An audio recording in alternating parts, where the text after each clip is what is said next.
بسم اللہ الرحمن الرحیم۔ آج ہمارا 13واں لیکچر ہے عقیدہ ختم نبوت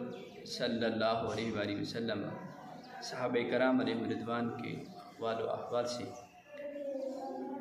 صحابہ کرام علیہ رضوان کا حضور سید عالم صلی اللہ علیہ وسلم کے وصال پرملال کے بعد پہلے جس مسئلے پر اجماع ہوا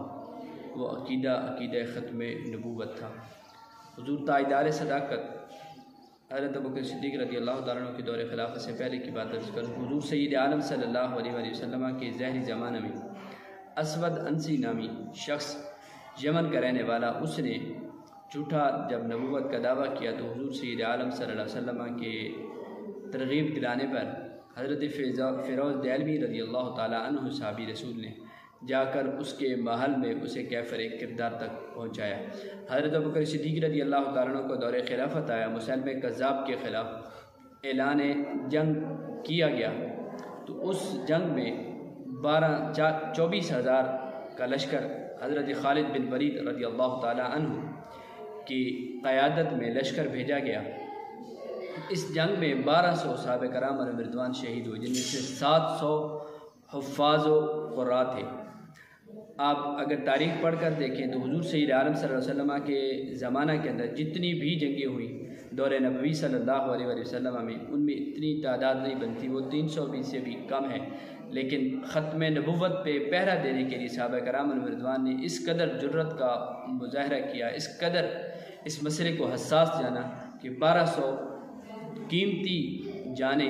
جانوں کا نذرانہ پیش کر کے عقیدہ ختم نبوت پہ پہرا دیا۔ تاجدار عدالت امیر المومنین حضرت عمر فاروق رضی اللہ تعالیٰ عنہ حضور سید عالم صلی اللہ علیہ وسلم کے وصال پرملال کے بعد جب روتے آپ یہ الفاظ کہتے: اے اللہ کے پیارے حبیب علیہ السلام، میرے ماں باپ آپ پہ قربان، آپ کا اللہ کے ہاں کتنا بلند مقام ہے، کتنا بلند مرتبہ ہے کہ آپ تشریف لانے میں انبیاء کرام علیہ السلام میں سے سب سے آخر میں ہیں، لیکن آپ کا ذکر سب سے پہلے موجود ہے۔ حضرت عثمان غنی رضی اللہ تعالیٰ عنہ کے دور خلافت میں حضرت عبداللہ بن مسعود رضی اللہ تعالیٰ عنہ نے آپ کی طرف خط بھیجا کہ کچھ لوگ مسلمہ کذاب کی تشہیر کر رہے ہیں،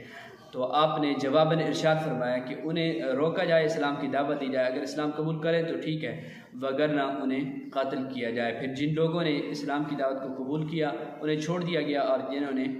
ان کی اسلام کی دعوت کو قبول نہ کیا تو انہیں قتل کر دیا گیا۔ حضرت علی المرتضیٰ شیر خدا حیدر کرار رضی اللہ تعالیٰ عنہ جب حضور سید عالم صلی اللہ علیہ وسلم کے اوصاف کمالات بیان کرتے تو آپ یہ فرماتے: حضور سید عالم صلی اللہ علیہ وآلہ وسلم کی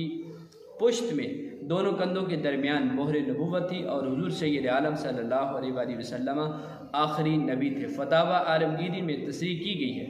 کہ جو بندہ بھی حضور سید عالم صلی اللہ علیہ وسلم کو آخری نبی نہیں مانے گا